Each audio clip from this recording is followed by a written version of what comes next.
Hey guys, welcome back.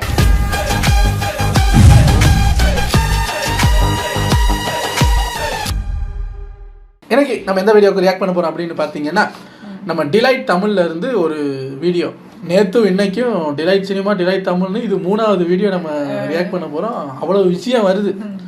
நேற்று தான் ஒரு கோஇன்சிடென்ஸ் நம்ம அஜித் சாரோட ரைஸ் அண்ட் ஃபால் பார்த்தோமா, பார்த்தா ஒரு கண்ட்ரோவர்சியிலே மாட்டிக்கிட்டாரு. ரொம்ப நாளாக கண்ட்ரோவர்சியில் மாட்டாமல் இருந்த ஒரு ஸ்டார் வந்து ஒரு கண்ட்ரோவர்சியில் மாட்டிக்கிட்டாரு.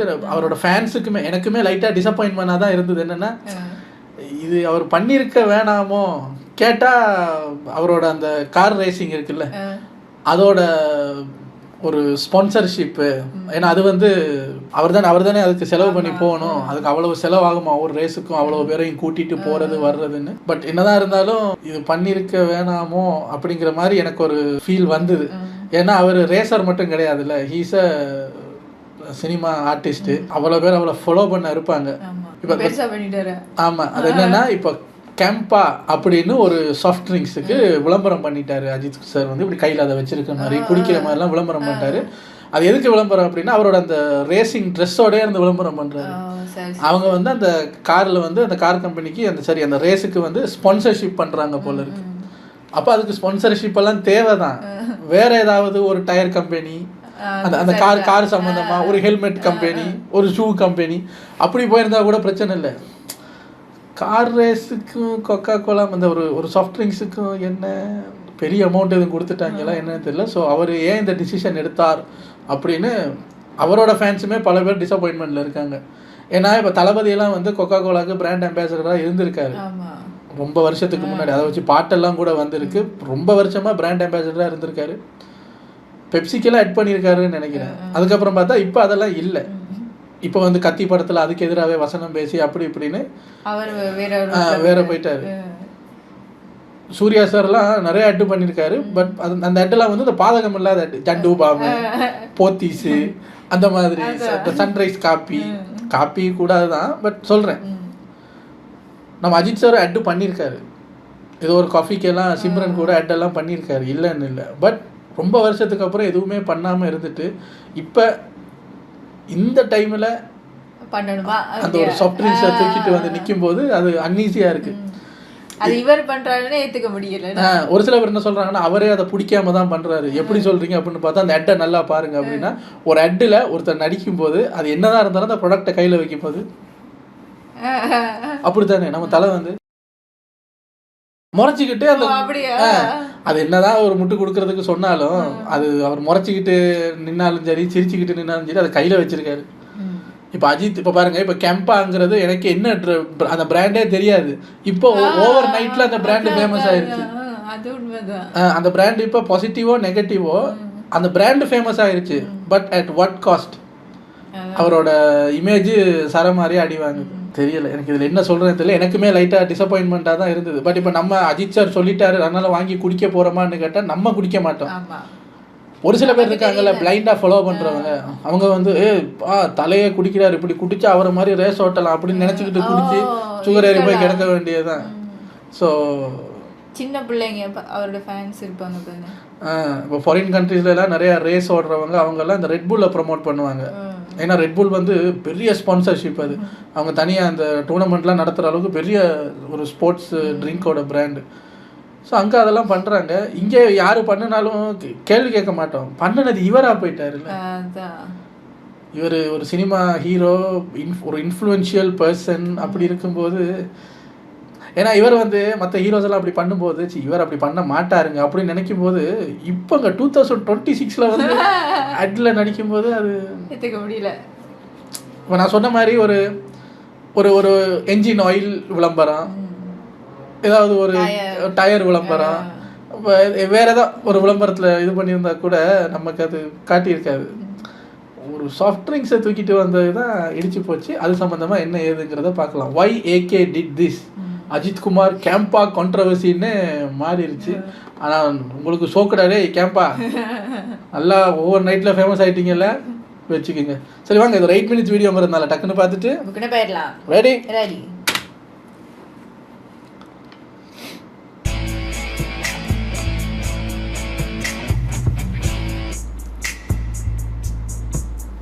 வணக்கம் and welcome to delight Tamil. இந்த வீடியோவில் நம்ம யாரை பற்றி பார்க்க போகிறோம் அப்படின்னு பார்த்தீங்கன்னா அஜித் குமார் ஏகே. களம் 8ல் ஏகேவை போட்டு பொழந்துக்கிட்டு இருக்காங்க அப்படின்னு தான் சொல்லணும்.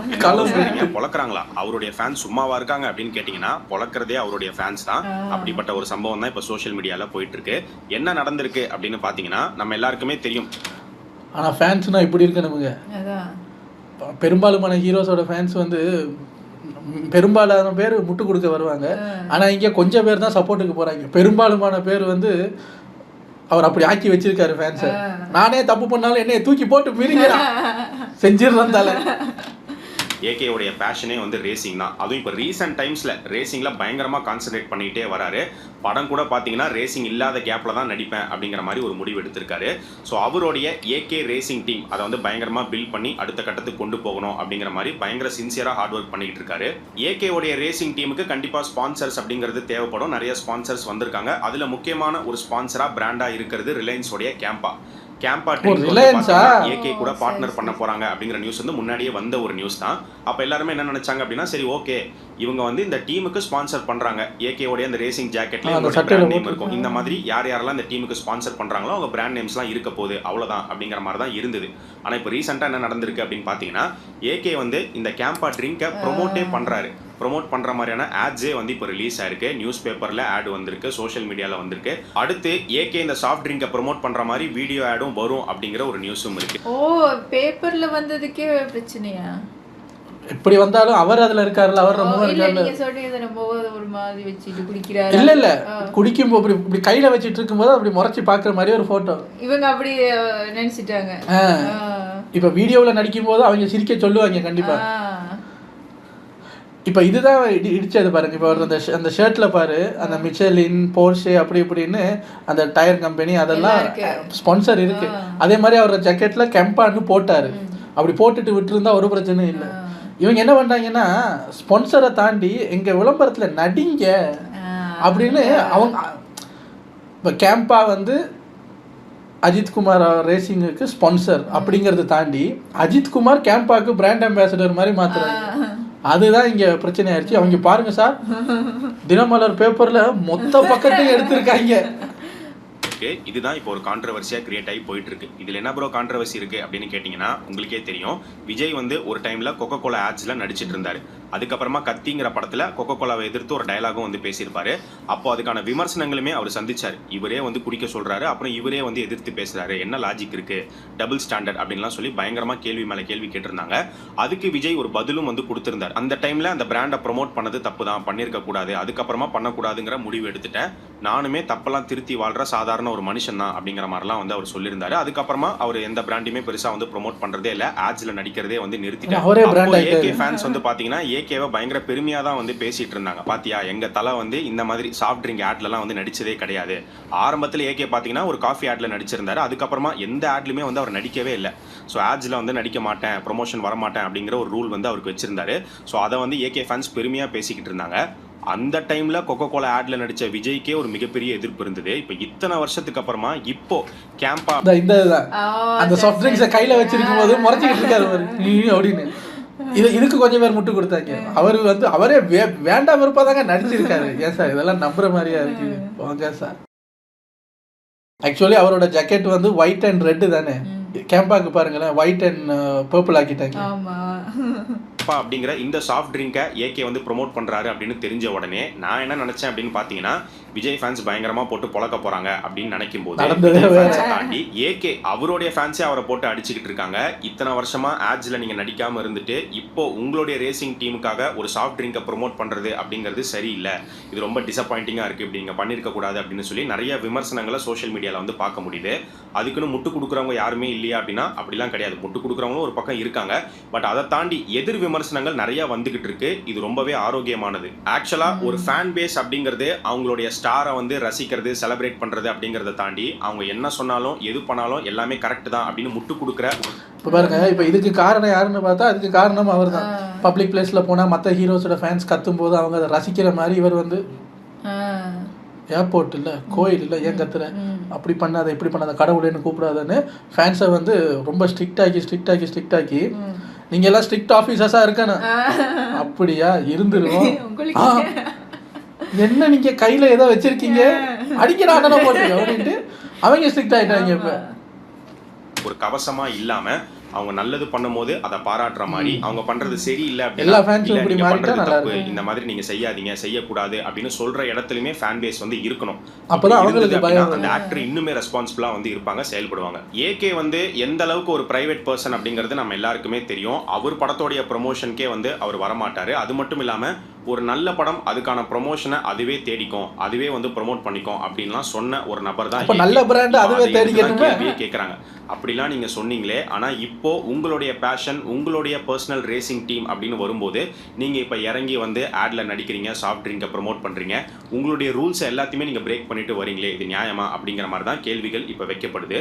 இன்னொரு பக்கம் சொல்லப்படுற விஷயம் என்ன அப்படின்னு பாத்தீங்கன்னா, மோட்டர் ஸ்போர்ட்ஸ் வந்து ஒரு காஸ்ட்லியான ஒரு ஸ்போர்ட். அதுக்கு வந்து நிறைய செலவாகும், நிறைய பணம் தேவைப்படும், நிறைய ஸ்பான்சர்ஸ் கண்டிப்பா தேவை. அப்படி இருந்தால் தான் வந்து ரன் பண்ண முடியும். அதனால தான் ஏகே வந்து இந்த மாதிரி நிறைய ஸ்பான்சர்ஸ் அக்செப்ட் பண்ணிக்கிறாரு, ஆட் வந்து நடிக்கிறாரு, ப்ரொமோட் பண்றாரு அப்படின்னு சொல்றாங்க. இதெல்லாம் நம்ம மறுக்கல. ஏன்னா உண்மையிலேயே மோட்டர் ஸ்போர்ட்ஸ் வந்து ஒரு காஸ்ட்லியான ஒரு ஸ்போர்ட் தான். ஏகே அவருடைய டீமை அடுத்த கட்டத்துக்கு கொண்டு போறதுக்கு, இன்னும் பெருசாகிறதுக்கு அவர் ஸ்பான்சர்ஸ் அக்செப்ட் பண்றாரு. அது எல்லாமே ஓகே. யாருமே ஐயா நான் அட்வைஸ் எல்லாம் பண்ணலை, எனக்கு தோணுனதை சொல்கிறேன். ஆல்ரெடி உங்களுக்கு ஒரு சில ஸ்பான்சர்ஸ் இருக்காங்கல்ல, எல்லாரையும் எடுத்துக்கோங்க. எனர்ஜி ட்ரிங்கா, உனக்கும் மோட்டார் ஸ்போர்ட்ஸுக்கு என்ன சம்மந்தம், கிளம்பு, அவனை போக சொல்லுங்க. உங்களுக்கு அப்படி ஸ்பான்சர் வேணும்னா நாங்கள் ரெடியாக தானே இருக்கோம். வருஷத்துக்கு ஒரு 2 படம் கொடுங்க, 2 சம்பளம் வாங்குங்க, சம்பளத்தை உயர்த்துங்க சார். ஃபேன்ஸ் அதுக்கு இப்போ ஃபேன்ஸ் அப்படி சப்போர்ட் பண்ணுவாங்க. இப்போ இப்போ குட் பேட் அக்லி அப்படின்னு ஒரு வருஷத்துக்கு 2 படம்.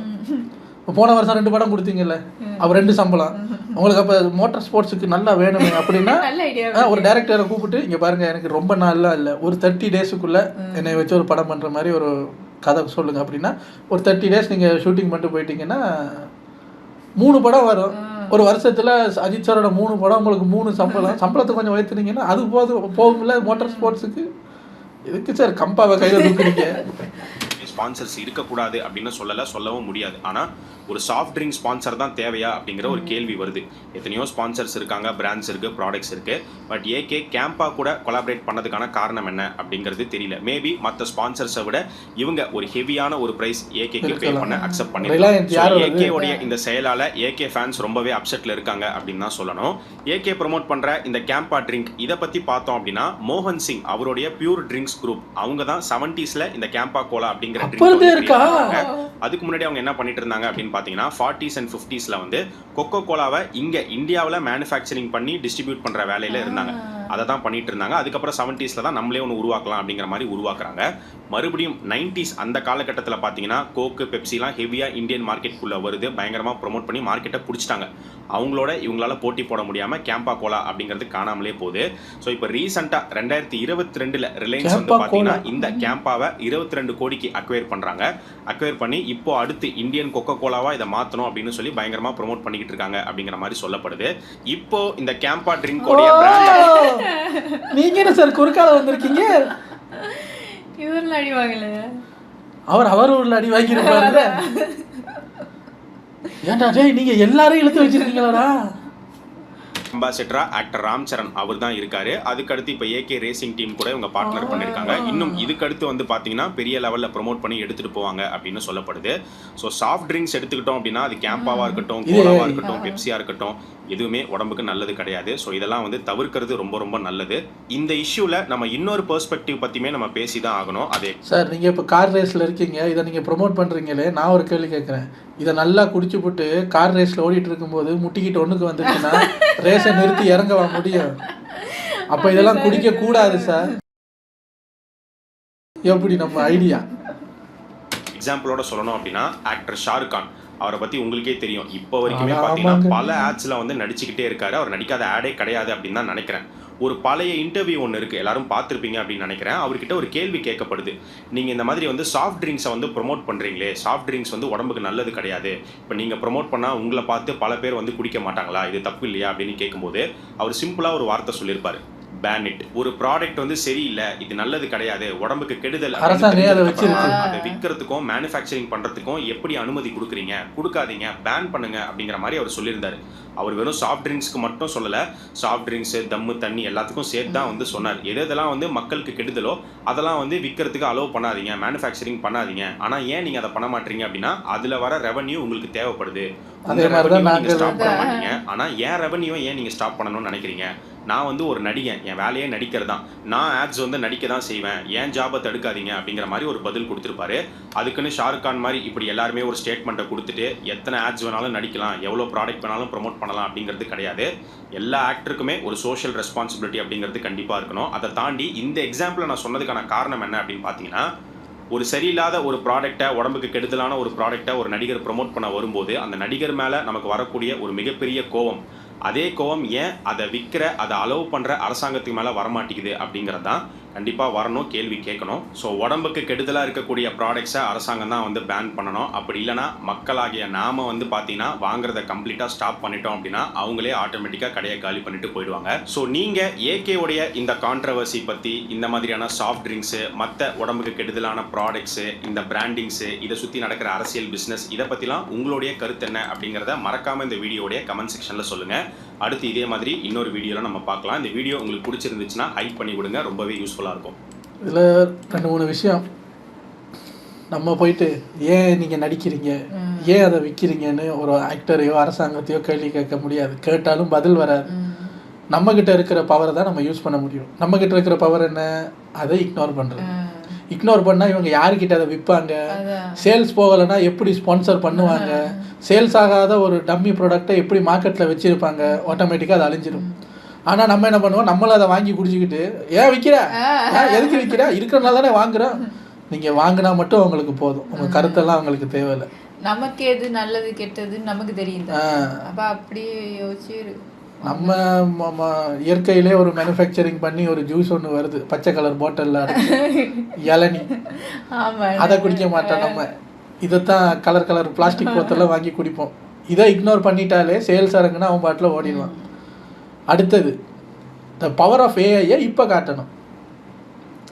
ஓஹோ, அஜித்தை வச்சு நீங்கள் விளம்பரம் பண்ணுறீங்களா, இப்போ நாங்கள் பண்ணுறோம் பாருன்னு அஜித்தை அந்த போத்தலை உடச்சி நொறுக்கிற மாதிரி, காரி எச்சி துப்புற மாதிரி போஸ்டர் அடித்து ஒட்டுங்க சார், ஏஐ விளம்பரங்கள்லாம் இப்படி போடுங்க சார். அவங்களுக்கு அப்போ பிராண்டிங் செம்மையை அடி வாங்கும். பிளாக் பண்ணுவானுங்க, பேஜஸ்க்கு காப்பிரைட் கொடுப்பானுங்க, பிளாக் பண்ணுவானுங்க, பேஜஸே தூக்குவானுங்க. ஒரு 1000-100 இமெயில் ஐடியை கிரியேட் பண்ணி வைக்க வேண்டியதுதான். ஒரு சேனல் போனால் அந்த விளம்பரம் அடுத்த சேனலில் வரும். ஒரு தரம் அதை வைரல் ஆக்கி விட்டோமா அப்புறம் அவங்க வீடியோவை தூக்குனாலும் பரவாயில்ல, எல்லார் கையிலேயும் அந்த வீடியோ இருக்குமில்ல. ஐடியா கொடுத்ததுக்கு என்ன எதுவும் பண்ணிவிடாதுங்க சார். நான் சும்மா ஒரு பேச்சுக்கு சொன்னேன், நான்லாம் பண்ண மாட்டேன், ஏன்னா எனக்கு பண்ண தெரியாது, ஒரு ஐடியா சும்மா சொன்னேன். ஐயோ ஐடியா கொடுத்தேன்னு சொல்லி நம்ம பண்ணிடுவாங்களா? இல்லை சொல்கிறேன். இப்போ நம்ம அப்போ அவங்க காட்டுறத, அவங்க போடுறத நம்ம பார்க்கணுன்னு ஒரு கட்டாயம் இருந்தது. இப்போ நம்ம போடுறதே அவங்க பார்க்கலாங்கிற ஒரு சிச்சுவேஷன் வந்திருக்கு. இல்லை அவங்கக்கிட்ட மட்டும்தான் பிளாட்ஃபார்ம் இருக்கா? நம்மக்கிட்ட பிளாட்ஃபார்ம் இருக்குது. அவங்கக்கிட்ட மட்டும்தான் இந்த மாதிரி கிரியேட்டர்ஸ் இருக்காங்களா? நம்மக்கிட்டையும் ஏஐ ChatGPT இருக்கு. அவங்க கூப்பிட்டு அஜித் போய் நடிப்பார், நம்ம கூப்பிடவே தேவையில்லை, அவரை நடிக்கவே வைப்பான். எப்படி ஏஐ அஜித் சார் வந்து சே நோ டு இந்த ட்ரிங்க்ஸ் அப்படின்னு சொல்கிற மாதிரி அவர் வாய்ஸ்லேயே நம்ம பேச வைக்க முடியும். அப்படி பரப்புவா என்ன பண்ணுறது? சில விஷயங்கள் நமக்கு பிடிக்கலைன்னா எதிர்ப்பை இப்படி தான் காட்டணும். இறங்கின சண்டையாக போட முடியும். நம்ம சண்டையை இப்படி தான் காட்டணும். பாருங்களேன், இப்போ எனக்கு தோணுன ஐடியா யாருக்கும் தோணாமலா இருக்கு. என்ன பண்ணுவாங்க, அந்த பிராண்டையே அவர் வெறுக்கிற மாதிரி ஏஐயில் ஃபோட்டோஸு வீடியோஸு அட்டே வரும். இவங்க அவரை வச்சு வீடியோ ஆட் பண்ண போகிறேன்னு சொன்னாங்கல்ல, அதுக்குள்ளே அவரை வச்சு இவங்க பண்ணிடுவாங்க அதை வெறுக்கிற மாதிரி. இது நடக்கும்னு நினைக்கிறேன், but will wait and see. ஆனாலும் அவர் ஃபேன்ஸே அவரை போட்டு அடிக்கிறது இந்த விஷயத்துக்கு நல்லது. அப்போ தான் அவங்களுக்கு ஒரு பயம் வரும். அவங்க எல்லாமே பண்ணுறது வந்து அவருன்னு இல்லை, எல்லா ஆக்டர்ஸுமே பண்ணுறது வந்து நமக்குன்னு ஒரு செட் ஆஃப் ஃபேன்ஸ் இருப்பாங்கள்ல. நம்ம எது பண்ணாலும் அவங்க நமக்கு சப்போர்ட் பண்ணுவாங்க. ஒரு சில பேர் நமக்கு எதிர்ப்பு வந்தாலும் எங்கள் அண்ணனை பற்றி ஏன் பேசணும் அப்படி பேசணும்னு இவங்க சப்போர்ட்டுக்கு வருவாங்கன்ற ஒரு தைரியத்தில் தான் எல்லாம் பண்ணுறது. அவங்களே நம்மளை திருப்பி அடித்தாங்கன்னா நமக்கு அப்போ நம்ம யோசிப்போம், இல்லை நமக்கு இருக்கிற அந்த சப்போர்ட்டே நம்மளை அடிக்குது, அப்போ வேணாம் அப்படின்னு தோணும். ஸோ அந்த அளவில் அவரோட ஃபேன்ஸ் அவரையே விமர்சித்தது வந்து விமர்சித்தவங்களுக்கு பாராட்டுக்கள். இது ஒரு நல்ல ஸ்டெப். அப்போ தான் இனி எல்லாரும் ஒரு விஷயத்தை யோசிக்கும் போது பயப்படுவாங்க. வீடியோ நல்லா இருந்தது. உங்களை அடுத்த வீடியோ வந்து சந்திக்கிறேன். Take care. பாய்.